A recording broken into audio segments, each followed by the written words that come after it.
Growing up, I can remember watching How I Met Your Mother with my sister and watching Friends.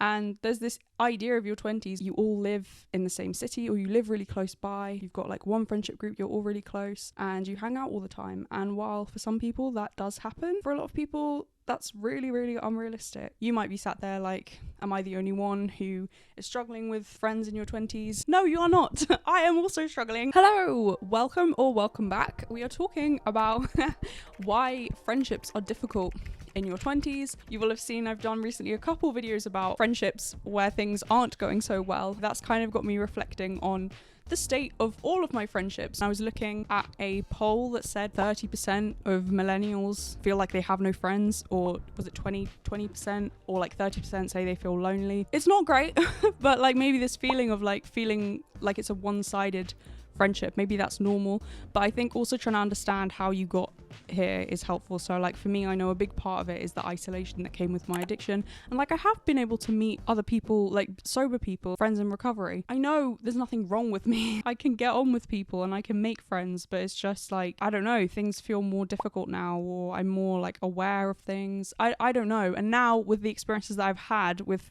friends so far, I'm like, well, is it even worth trying to like meet new people and like invest in new friendships when people seem to be so low effort, or like would prefer to sit at home and watch TV and cancel plans last minute? Don't get me wrong, I love sitting at home and watching TV, but I also know that that's not healthy to do that like all the time and to like cancel plans. I wonder if it's like an instant gratification thing where people are just sat there feeling like, oh, you know, I don't really want to go out, so I'll just cancel this plan. But actually, if they force themselves to get up and go to it, they might actually be happy that they went. Because I know this for myself, times where I've been like, I'd much rather just sit here and read my book or whatever. If I force myself to go to the thing that we agreed, I'm like, oh, I'm really glad I went to that. That was a really lovely time. And I had like a nice conversation, or it's just nice to catch up. So I don't know what it is. If people are more low effort, or I wonder if it was like always like this, or if our relationship with technology and with social media, with like I'm saying, watching TV and being able to binge watch so many different things, I'm wondering if that's playing into it, into the way that people make friends, or the way that people maintain their friendships even. I don't like feeling like I don't know where I stand with someone, and with these people who don't reply, I'm like, what is happening? To understand how you got here. If you had a really solid friend group at school or at university, but then you all like moved back home, or you moved away, or you had a solid friend group when you moved to a different city, and then again you all moved away or moved back home, like understand that this is just a season. Yeah, I am getting a bit fed up of it, to be honest. Because I'm just, and I don't want it to be like that, of me like noticing all of the negatives, because I know I do have lots of people who care about me, but at the same time it feels like the friendships I do have, I'm like, I feel like I'm so low on these people's priorities. Like obviously we're not best friends anymore, they don't like live down the hall, I don't see them every day, but I feel like I'm so low on their priorities as to be non-existent, and then I text them and then they remember I exist. Like that's what it feels like sometimes, which is just not a nice way to make your friend feel if we're supposed to be friends. I think the best bet is to try and make friends where you live, right? Because then at least it's people you can see regularly. You can message them and be like, hey, you should go to the park. There's this scene in 500 Days of Summer. I don't know if you've seen it. It's a beautiful film. It's like one of the first films I saw that I can like remember exactly where I was when I saw it. 500 Days of Summer came out when I was 13. I watched it then, and then I watched it subsequently, and like my perspective of it had totally changed. So the first time I watched it, I was totally on Tom's side. I was like, how could Summer do this to him? She's so horrible. And then I watched it again like 5 years later, and I was like, oh, Tom was so unreasonable. Like I'm definitely on Summer's side here. So cool how your perspective can shift like that. I was like, oh, something in me has changed. Like I'm growing as a person, or I'm learning new things. The reason I'm talking about that film, sorry, I should have started with like why it's relevant,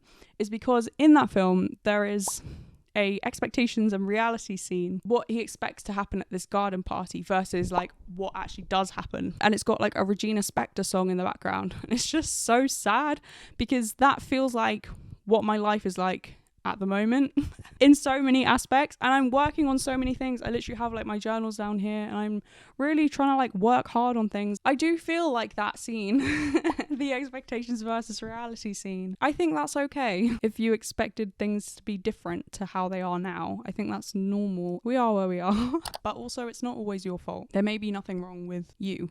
If you're self-critical like me, sometimes we can blame ourselves and be like, oh, it's my fault, there must be something wrong with me. And it's like, Not always. Paying attention to whose part. Like, I'm like, oh, what have I done? Like, what's my part in this situation? And it's like, how often are other people wandering around thinking about, like, oh, what's my part in this situation? I doubt that most people are doing that. And yet I'm doing that all the time. It's just infuriating. In terms of, like, people my age, this culture of, like, if you call someone, this is what I generally experience. If you call someone, I'm talking, like, outside of recovery, because it's very normal to call people. And I actually really love that. And I didn't at the start, but it's actually so nice to just like have someone phone you or you phone them, and there's no expectations. It's just like a quick chat, like, oh, hi, how are you?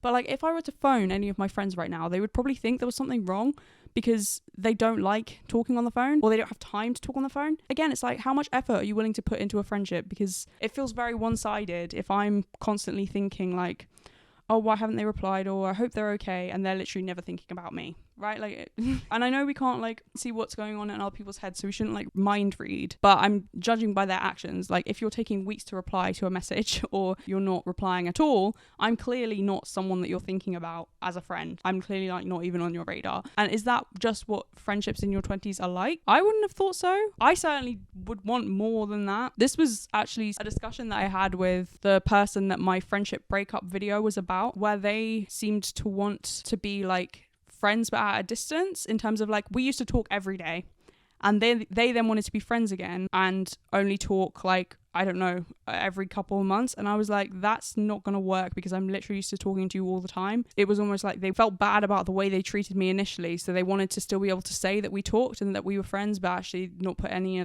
of the work to be my friend. And I was like, no, we used to talk like all the time, like we were good friends. Now you feel bad about the way you ended things, so you want to come back and be my friend again, but only from a distance. I just pray that there's something better, because this is not it. But I think there is a fair amount of luck involved in some of this, in terms of where your friendship group happens to settle, if your group stays together, the time that you meet people, and if you stay friends with them, or if you drift apart. Like, I do think there is some luck involved. All that to say, I was feeling a bit like, not embarrassed about making a video like this, but it's making me sad. But I was like, other people may be able to relate to this, so I think it's then an important thing to talk about. You might be sat there like, am I the only one who is struggling with friends in your 20s? And no, you are not. I am also struggling. So some of the reasons, I think, we briefly mentioned them in terms of people moving away. They used to live nearby. Maybe these were friends you met at school, or maybe you moved to a different city and these were friends you met in that city. Then they move, or you move, and you're not seeing each other so often. You see this person like multiple times a week, and now they've moved even to a different country, and you're like, well, I'll see you, a few times a year. Seems to be luck in terms of if your friendship group stays local, or if people go off and do their own thing and establish their home elsewhere. It's weird, because growing up, I can remember watching How I Met Your Mother with my sister and watching Friends. And there's this idea of your 20s, which some people definitely do have. I know people are like, oh, it's so unrealistic. Friends are so unrealistic. But I'm like, no, I can think of two people immediately who, it's not exactly like that. It's not like they live in the same building, like in Friends, but they do have that solid friendship group. That's who they hang out with all the time. It's possible, but I would say, like I said, I could think of two people who that is the case for. So it's definitely not the majority of people.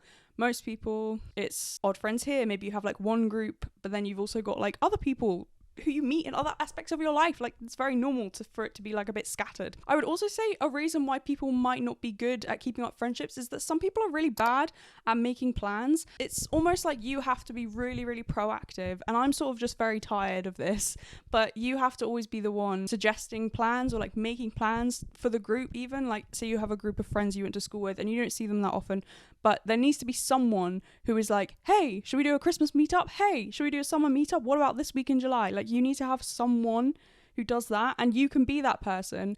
But this is, I think, one of the reasons why friendships can fall apart, is that people don't seem to be putting that much effort into them. I mentioned this. This is kind of the whole topic of another video I did last week. Well, I filmed it a couple weeks ago, but it came out last week on my channel. It's just people being really low effort in terms of like not even bothering to reply to a specific question. Like, I'm not talking about chit chat or going back and forth over messages or like talking about nothing. I mean, like, needing the answer to a question and people just not being bothered to reply. I'm like, how much energy does it take you to reply? Especially if there has always been someone who is the one to make the plans all the time, or is the one to like push for like, oh, let's do this, guys, let's go here, or I've booked us a table at this place, who can come? I think if there has been that person, even if you just know one person like that, you may be taking that for granted more than you realize. Like, definitely in our family, my mum is that person who's making plans, and I think back and I'm like, there would be so many things that hadn't happened, like so many family get-togethers, so many parties, so many holidays, so many things that wouldn't have happened if my mum hadn't been like,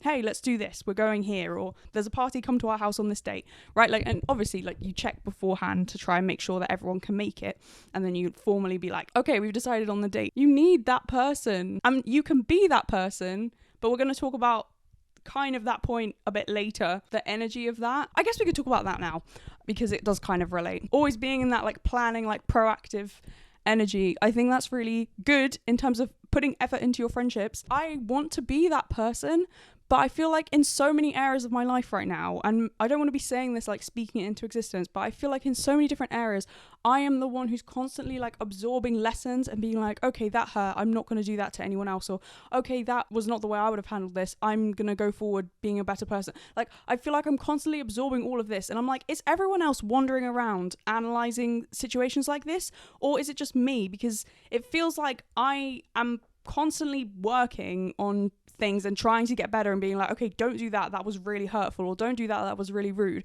But everyone else is just like, it feels like they're just like wandering around doing whatever they want. I almost then feel resentful towards everyone because I'm like, what effort are you putting in? And I think making those 2 friendship videos a few weeks ago, it's again, I'm now looking at my friendships and being like, okay, there's one who I know will reply and who will make plans and who is proactive. And I'm like, yes, I really value that. But there's another friend I have, and I'm like, I don't even know whether to call you my friend because you don't reply for like months at a time. And I thought that that was okay, but it keeps playing on my mind. I saw something earlier on Pinterest because, you know, I love Pinterest. It was something about like, remove your sense of entitlement when like people don't respond immediately.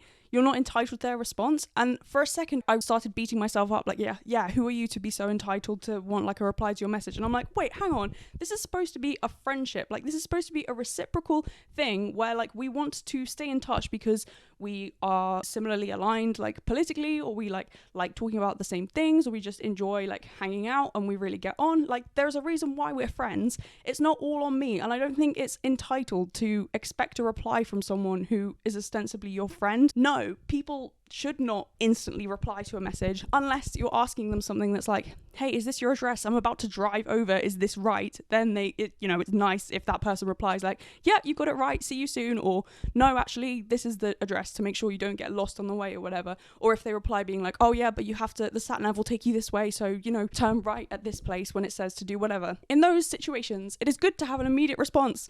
But generally, no, I don't think you should be replying immediately. But equally, I don't think you should be saying like, oh, I don't have to reply at all. Like, oh, people are so entitled thinking that they deserve a response from me. It's like, okay, they can be entitled, fine, but then you're also going to be without a friend because why are you just not replying?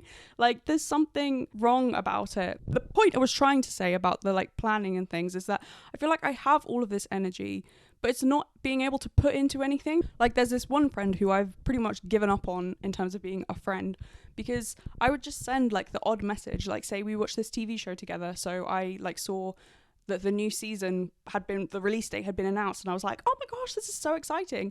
And so I just sent her like a screenshot of it and like nothing in response, which to be fair, it doesn't even like, you don't need to respond to that, but not even like a thumbs up reaction, sending like a birthday message, or just like, I'm not into this whole like, oh, don't reply straight away because then like it looks like you're not busy. It's like, I'm not busy. Like, I work at home and I have a very chill life and I enjoy that, and I'm focused right now on like maintaining my recovery. That's the thing, right? So like, it suits me fine what's happening now, but it's just like, I am very earnest and I want like a friend that matches that, instead of having to like constantly be dealing with people who don't reply for like weeks or months. I feel like I have so much to give and no one cares, right? Like, I was going through the other day, I have like a thing under my bed of like Christmas presents and like Christmas wrapping paper and like my Christmas flowers. I was looking through all these presents and I was like, I wish I had people who cared enough that I could give them these things, because they're such lovely presents, but it's like they probably won't have got me a present, or like they don't deserve this present which costs like a lot of money because we're not like that good friends.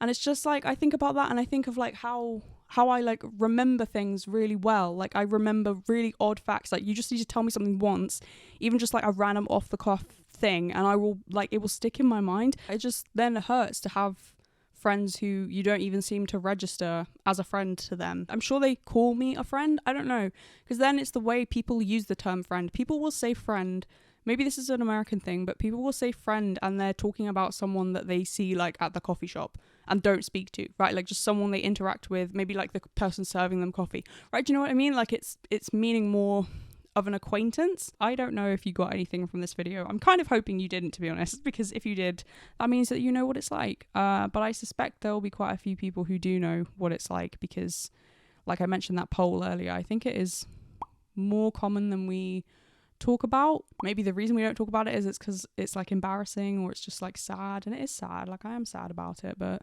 this is the situation we're in. And I'm like, I'm doing all I can to like maintain a friendship, but there seems to be like nothing from the other side. I can think of like one friendship where this is the case, where there is, and I'm like, no, I'm so grateful for that friend, because she is very proactive and is very like, when she's there. So I am very grateful for that.